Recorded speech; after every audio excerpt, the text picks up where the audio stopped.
Good evening, everyone. Welcome to the May 28th, 2024 Development Review Commission hearing. The Development Review Commission is created to hold public meetings and hearings to provide analysis and recommendations to the City Council regarding general land use policies and applications where the Commission has recommendatory power, and to render final decisions on specified applications where the Commission has final decision-making power, including but not limited to all aspects of a proposed and future development.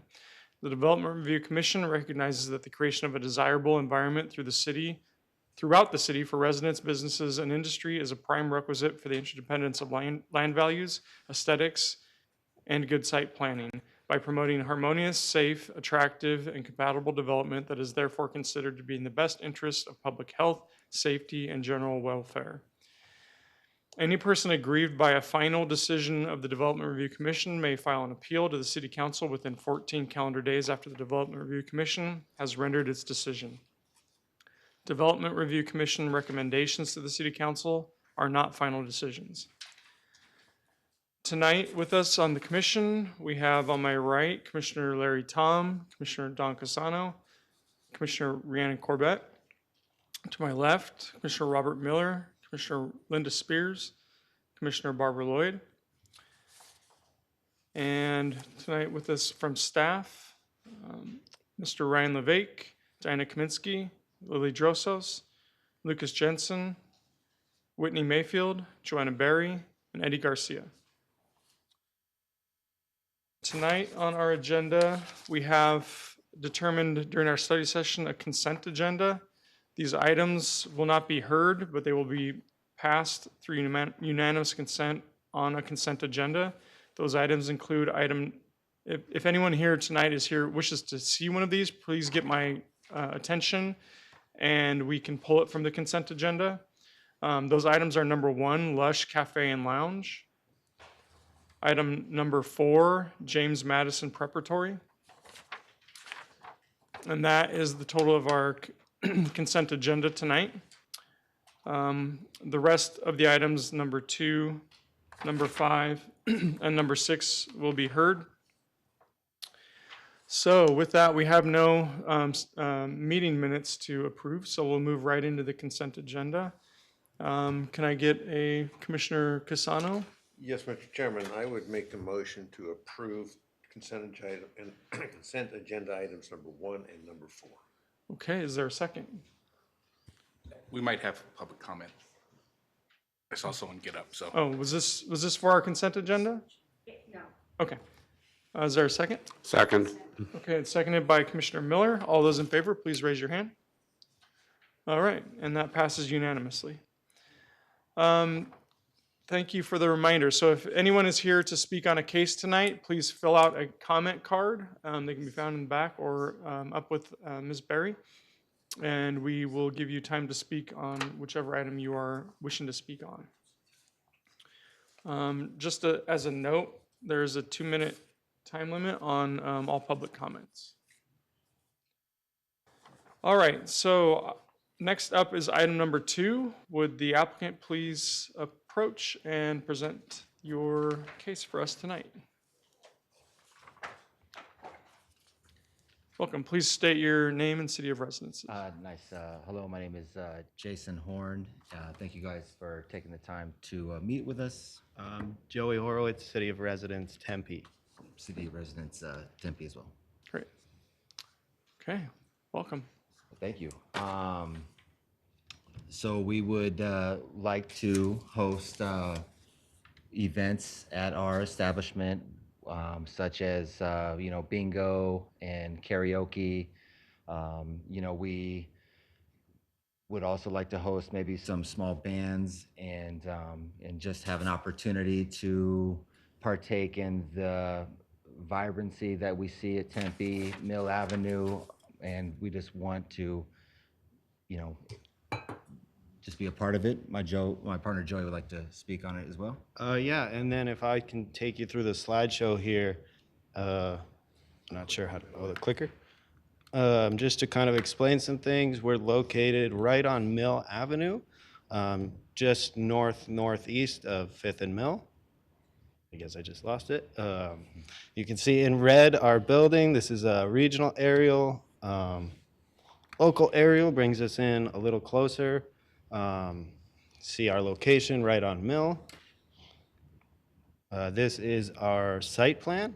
You can see there's 3 areas kind of the building, but I'll explain that to you as we go through it. Anything else? Okay. So like I said, we're located northeast of the corner of Mill and Fifth Street. That is an area that has always proven sensible for entertainment, as it's all around us in our building. It's kind of the nightlife of the city, if you will. And as Jason said, that's why we request the entertainment permit. Again, to allow singing, dancing, DJ, trivia, things like that. So, as far as the criteria for the permit, as far as affecting vehicular or pedestrian traffic, we don't expect much of a change, if any, at all. Our space is not too big. The occupancy of the space we're asking for entertainment is only 83 people. There's ample parking available with spaces actually available 100% of the time from what I've seen. And we'll be making no structural changes to the building, so there won't be anything going on the street or behind the building that would affect traffic. We will not create a nuisance as well. One of the big things in designing our entertainment space is that the speakers face away from all doors, so noise won't be able to get out very easily as well. We're split into 3 sections with the smoke shop in the front and the lounge and patio in the back. We just wish to use the lounge space in the middle. And if you look at the next slide here, that green area is the middle area. That's the only space we'd be using. To your right, if you're looking at the screen, is the patio, and to the left is the smoke shop. So we have doors and windows that remain closed. They automatically close as well. We have the right ventilation as well. Anything else? No, that was Cool. great. So there's that again. So this definitely won't create an adverse impact on property values or anything like that, because Mill is used to having live entertainment spaces. We've seen them in our building as well. It's really a staple on Mill to have entertainment, and we have a really inviting space for people to come into as well. And as I said, it's very compatible with the existing because there's over a dozen other live entertainment spaces within just a few blocks, the heart of entertainment. And we've had actually 4 other clubs with a similar use permit in our building as recently as last year when Aura closed down in May or June. And then, as I said before, we're limited to the inside area. Control of behavior, we have a 24-hour camera and audio system. It runs incredibly well. We can watch it live immediately after, and we get the audio as well. We're only open to members, so we're not a ticketed establishment like you would see with most venues. So that means we have the same people coming in and out, which further helps that control of behavior because you get to know the people, and it's not just random people walking in drunk or whatever they've been doing. And then we'll hire security on nights with high capacity as well. So overall, we think this use makes perfect sense for the site, and we think the request is consistent with all the criteria. So we request your approval and ask if you have any questions. Great, thank you for the presentation. I think there were a couple of questions from the commission, or no? Commissioner Miller? Okay, well, in the report, it said that you also have to apply for a use permit to expand on the current one that you have for tobacco sales. Correct. And my question was, why not do them both at the same time? Well, we intended to. It's mostly a matter of getting the paperwork in on the right time and us not being represented by lawyers, and it's the first time going through the system like this. It would have made sense to go through at the same time, But if you look in the staff report, it says that even if we get approval here, it still won't apply until, I believe the fence is complete. And then that second approval, we can still go for and it'll apply then. Okay, thank you. I was also gonna just say that the not being able to hold our bingos, I didn't realize how popular some of these activities were with our members. And so the urgency to get those became super relevant when they were taken away. And so even though it was suggested to do both at the same time, I just wanted to hopefully get the ball rolling so we could bring back some type of the events that attract our members. Okay. Great. Any other questions? Commissioner Tom? You said that it requires membership to get into that center area, and that is restricted to members, so a person couldn't just walk up and go in there. What is your process of becoming a member? So we've played around with it a lot because you try and keep the membership to the community of smokers rather than people who are just walking in off the street, especially someone who might be homeless off the street, just looking for a place to stay. So our requirements are in flux, but it's usually someone who's in the smoking industry or is around it and active with it, either on social media for a long period of time, things like that. We have, further, we have memberships available on our website. And then we do have memberships that they can have access to when they do visit the location as well. We have memberships that range from 3 visits within 90 days.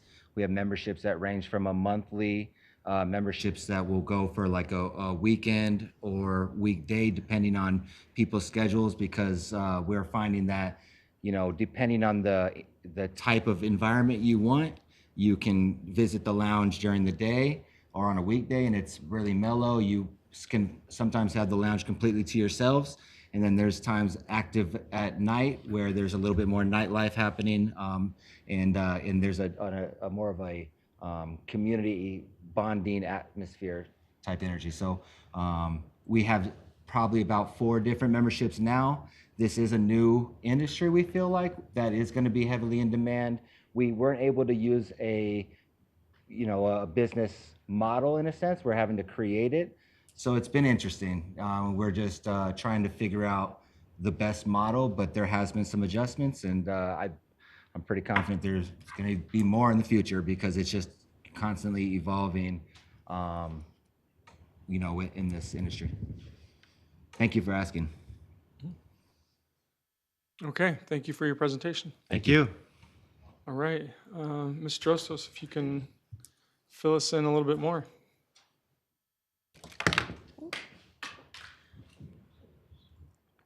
Slippery. Yes. Good evening, Chair and members of the Commission. I'll state my name for the record, Lily Drosos, Planner 2 with the City of Tempe Community Development Department.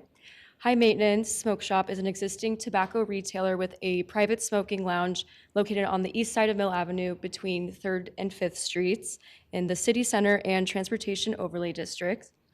A condition of approval of the original use permit, PL 210009, conditioned that live entertainment would require a new use permit. In February 2024, the business received a code violation for hosting live entertainment events such as poker and trivia, and intensification of the tobacco retailer use. And soon after, the applicant applied for the use permit to allow live entertainment, including the game nights, trivia, singing, dancing, stand-up, DJ, and then the code violation was closed on March 12th.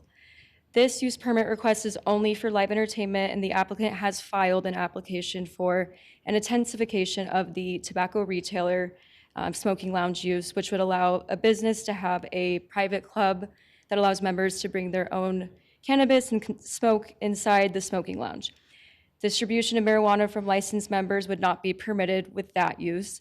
That request is expected to be scheduled for the next Development Review Commission meeting. In April, the business received a code violation for the installation of a patio railing without city approval. marijuana use, activity, distribution on the premises, intensification of the tobacco retailer use, and live entertainment without a use permit. And this violation is currently open. There's a floor plan of the business. The stage is shown indoor, speakers facing away. Here are the context photos. A neighborhood meeting was not required. Staff has received 5 comment cards, 3 in opposition to the request and 2 in support.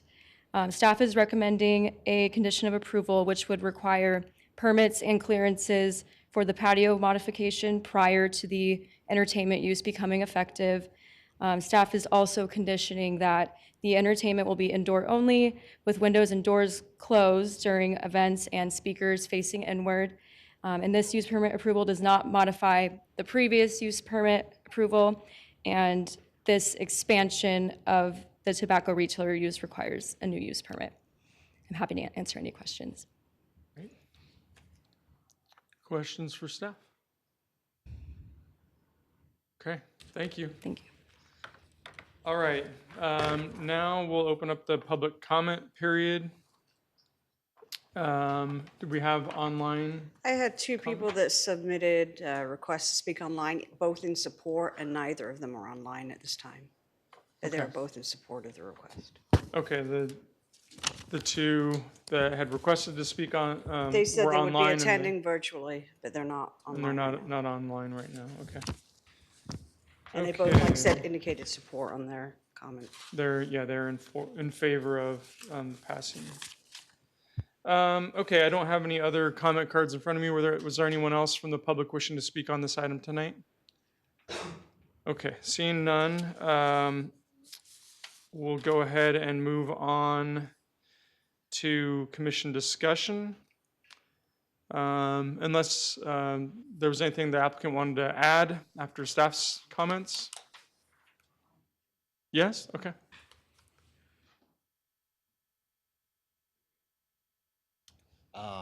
Thank you for allowing me to speak. Mhm. I just wanted to say that, I apologize for the error that I made with the fence. There was a little bit of miscommunication with the city. You guys have been tremendous, the staff, the planning. You guys have helped me. It was a 2-year process for me to open the lounge. I opened right after COVID, so there's just supply and demand and staffing to get the job done was strenuous. You guys allowed for me to get a temporary permit 5 times longer than you've ever allowed, and so just thank you for that. I've always respected and appreciated you guys' help, and the only reason that I went forward with the fence is I did reach out to the city and spoke with Lucas, and it was just a misunderstanding. And I just wanted to let you know that the only reason I did move forward is because I did think that my previous plans to open with the plans with the lounge gave me approval to do that fence. And so that was where I moved forward. So just wanted to let you guys know I apologize for having these complaints. It was the first time, if you look in this 8-year history of owning a business in Tempe, I've ever had one of those. So it was something that really gave me a lot of anxiety. So my apologies. Thank you for that. Any Was there questions? Any questions for the applicant? Okay. Okay. All right, thank you. Okay, commission discussion or a motion. Commissioner Spears, would like to make a motion? I move for the approval of PL 240069. Any other comments or a second? Mr. Chairman, I would second that motion. Okay, motion has been set forward by Commissioner Spears and seconded by Commissioner Casano. All those in favor, please raise your hand. Okay, that passes unanimously. Thank you. All right, we'll move on to, thank you.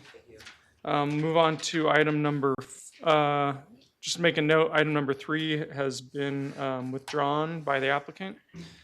So we'll move on to item number 5. If the applicant would like to approach and let us know, please state your name and city of residence, and then we can address any questions you may have or take action as you would have request, at your request. Thank you, sir. Sure. My name is Jeff Miller. I work with Dimes. I'm employed with Arizona Liquor Industry Consultants, so we help on use permits. We got some questions sent to us today from a member of the community, and we want to make sure we address them. Haven't had time, so we're asking if we can move this hearing to your next regularly scheduled Developmental Review Commission, so we can make sure we address the citizens' questions appropriately, make sure we take care of any of their concerns. And again, the city's been amazing to work with so far, so we just want to make sure we remain good partners with the city. So we're just asking to move to the next hearing.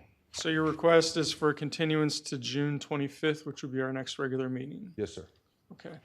And can we entertain a motion now for that, or do we need to,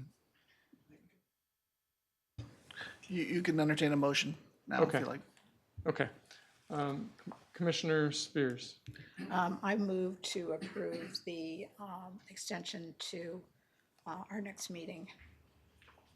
okay, there's been a motion for a continuance of this item to June 25th. Is there a second?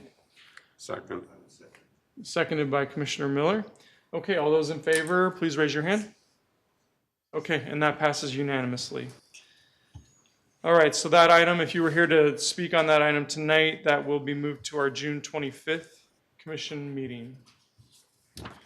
The last item on our agenda tonight is Project Elevate, item number 6. Would the applicant please step forward and present?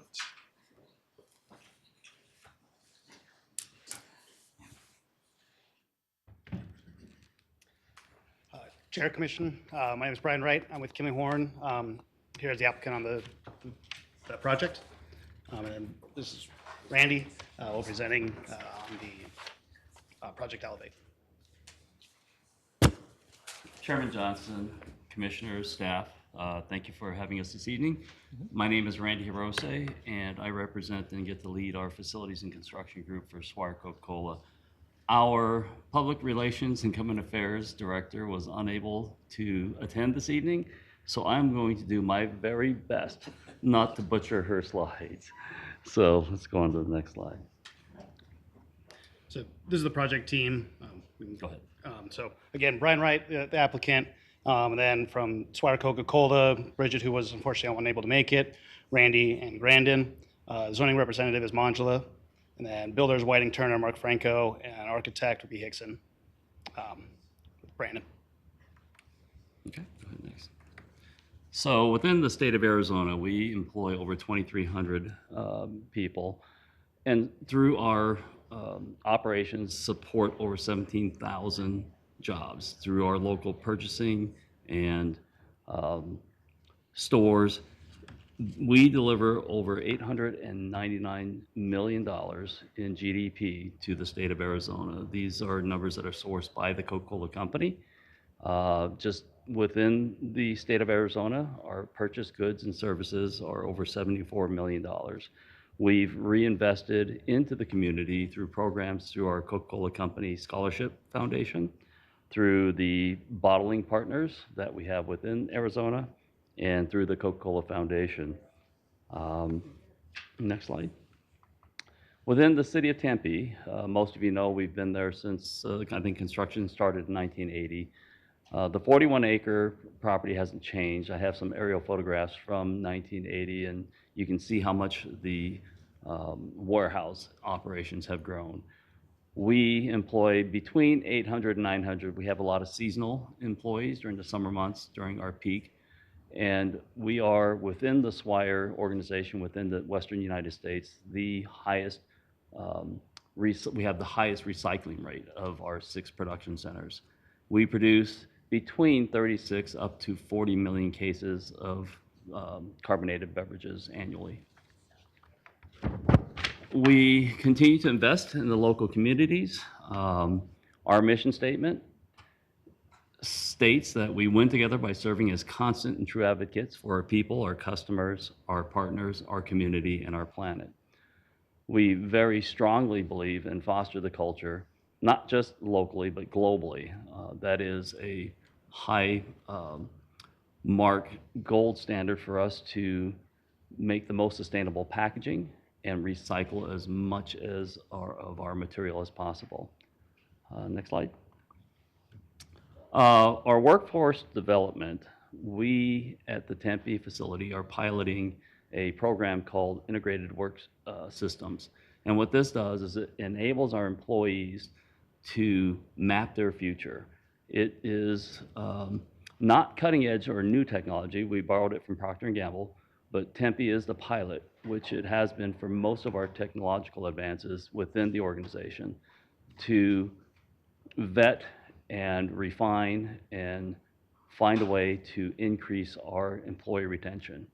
And by demonstrating and showing them how their career path from an entry-level warehouse or manufacturing position can lead to more sustainable careers, it is an ongoing process. It has been 2 years in the making. We've got 3 more years to go. Through our support with the Boys and Girls Club within the state of Arizona, we have mentoring programs and are trying to open up a lot of opportunities for those who are interested in STEM careers. In the community resiliency area, we do a lot with local food banks. We are active participants in the ASU Pitchfork, and I'm going to be honest, I don't know these 3 programs, but it's the ASU Pitchfork program, Tempe Community Action, and other food banks that do feed into and support the city of Tempe. On the employee impact front, we have a number of employees who volunteer hours, whether it's in service projects or food banks, but we pay for our employees to have the time off to make these contributions in their time to volunteer. We have a number of active incentives for carpooling and alternative modes of transportation. So if you ride your bike to the plant every day, you can earn $25 a month. If you carpool, you can earn as much as $50 a month. And there are some top recipients who kind of exceed the goal that will receive $100 a month just for their alternative means. There is also a program called Support Jessica's Dollars for Doers. I'm not familiar with this, so I cannot speak in detail. On the sustainable packaging front, if you've ever drank a bottle of Dasani water, that package, the closure, the bottle itself is 100% recycled materials. No virgin plastics were used to make that bottle. We're lightweighting almost every aluminum can, every carton, every cardboard package that we make. And that is our mission, to get to zero waste. With water stewardship, this Tempe plant was at a 2.0 water use ratio 5 years ago. Today, the plant is operating at a 1.7 water use ratio, and just this past month, we achieved a 1.45. Our goal is a 1.2 water use ratio, and what that means is for every liter of water, or every liter that we use to make product, we only use 1 liter of water. So 1 liter of product produced, 1 liter of water in addition to make that, if that makes sense. Climate protection, we are constantly moving toward carbon reduction. Tempe, again, was another plant where we've beta tested some new technologies to fill the containers, carbonated beverages, at higher temperatures. And by doing so, we're using less energy to chill the product to keep the foaming down, and we're using less energy to warm the product back up to prevent condensation, as the dew point in July and August in the Arizona market is extraordinarily warm. That is technology that we're going to roll out across the remainder of our 5 production centers. We are also improving our process and procedures to constantly reduce any CO2 consumption. We're displacing the use of CO2 for counter pressures and for controls, and using sterile air. Tempe, again, was another pilot and beta test site. And it's just a privilege to work at the Tempe plant because we get to do all the cool stuff.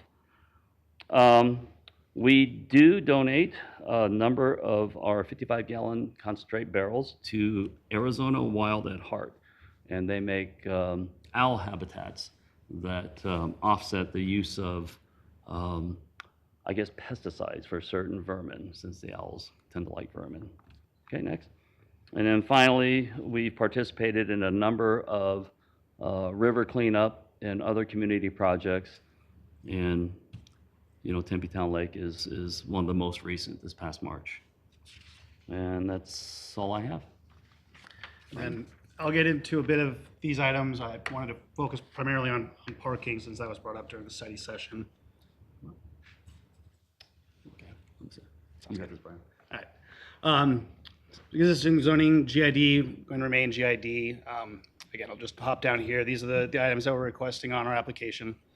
If there's any questions, I'm more than willing to answer them. But specifically to the parking question that was brought up earlier. So the traffic study stated that there are no additional parking will be required. And with the existing site plan, and existing parking provided, we're actually reducing the number of parking that will be on the site by 153 spaces. But the intent of the parking that's planned here for today is to optimize the operational ability of the site as well as circulation, and also plan for being able to bring other folks into the site in order to have events for Swire Coca-Cola on quarterly or monthly basis. But planned operationally, and that's the intent for the required parking. So we are parking over the maximum, and that's the intent of the use permit, to allow us to do that.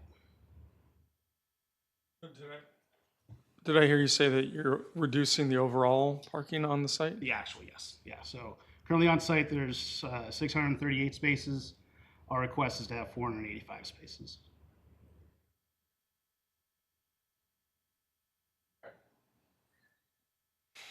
Does that answer the question? So I think that was the big one. Were there any other questions that I can touch on? I think we'll turn it over Okay. to staff. Yes, yeah, thank you. Thank you for the presentation. Thank you. And Ms. Kaminsky?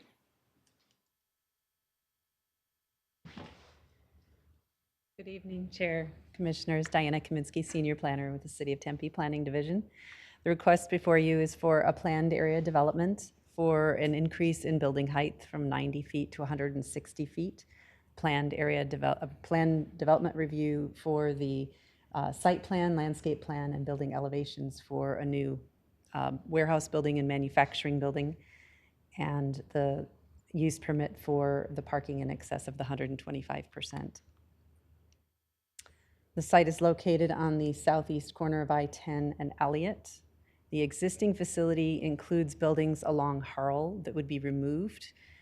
So some of the parking issue comes from existing buildings that have a ratio of parking that's higher than the new use. So by removing office space that's calculated at 1 per 300 and adding warehouse and manufacturing, which has a much lower ratio for parking, that is part of the offset that's occurred with the demolition and the reconstruction for a new use.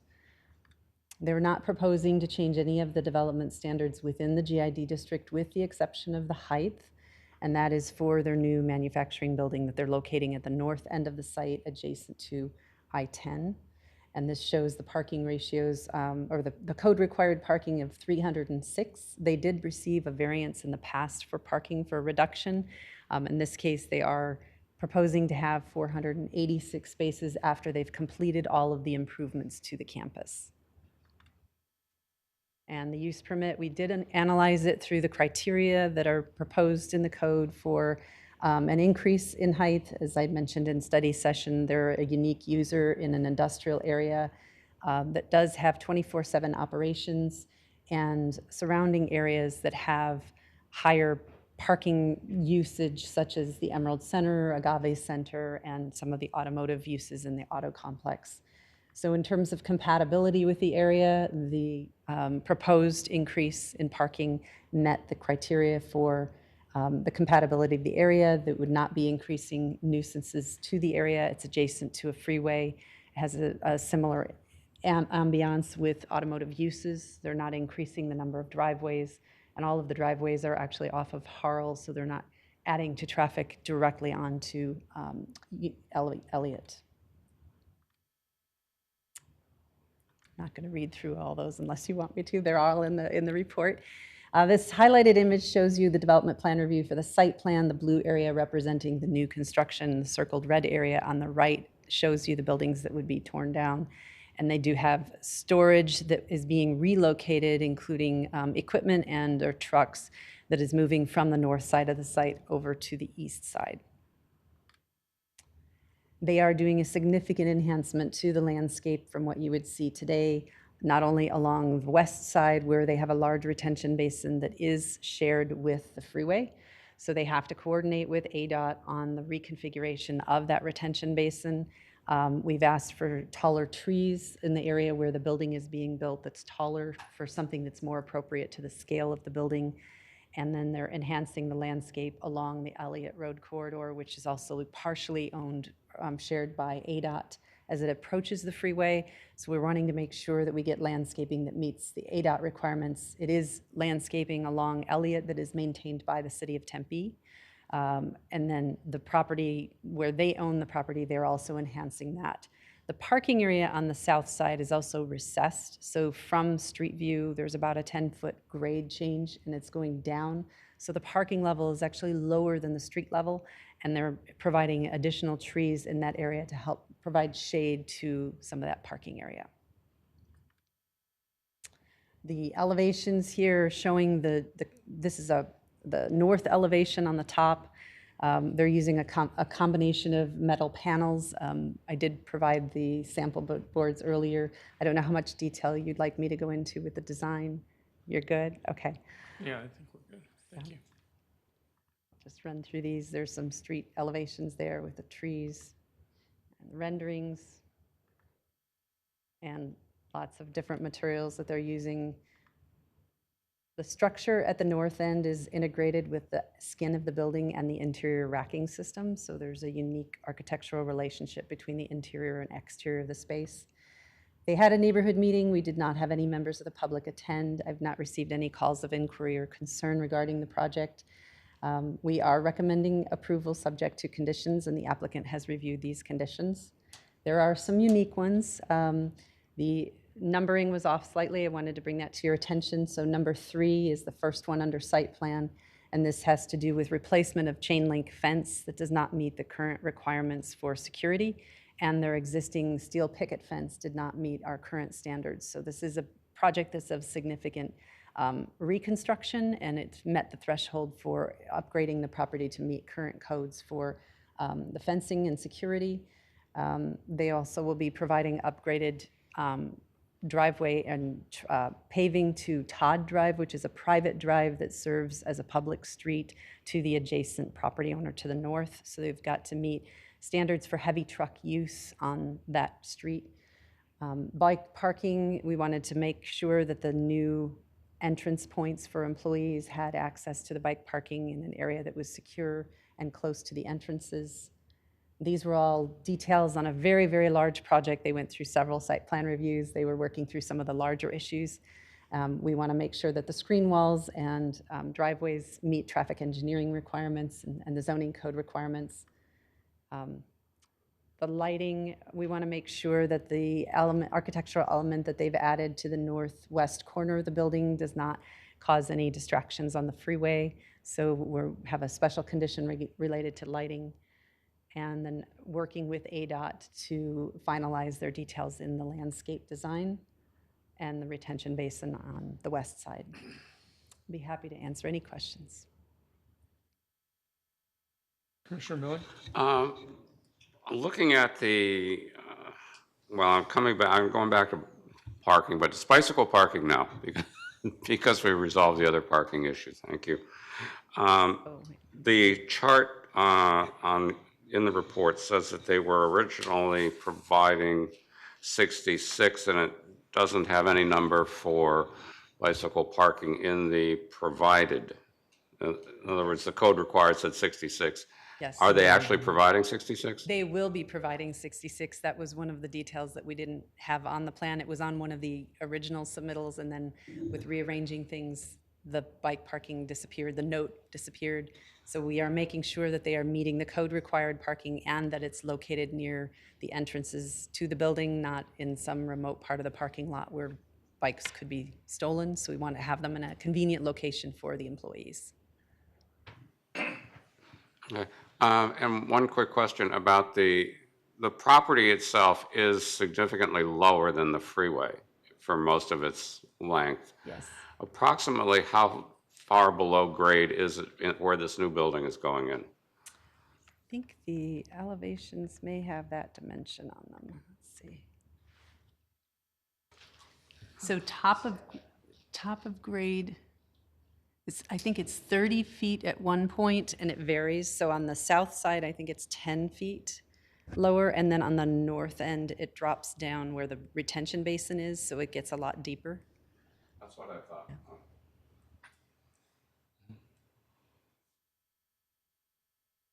Other questions? Okay, thank you. Thank you. Was there anyone here from the public wishing to speak? I don't have any cards filled out. Okay, seeing none. I think we can move on to commissioner discussion or a motion. Mr. Chairman, since I was the one who put this thing on, I'd like to make a motion for approval with the conditions as specified. Okay, we have a motion for approval. Is there a second? Mr. Chairman, I second that motion.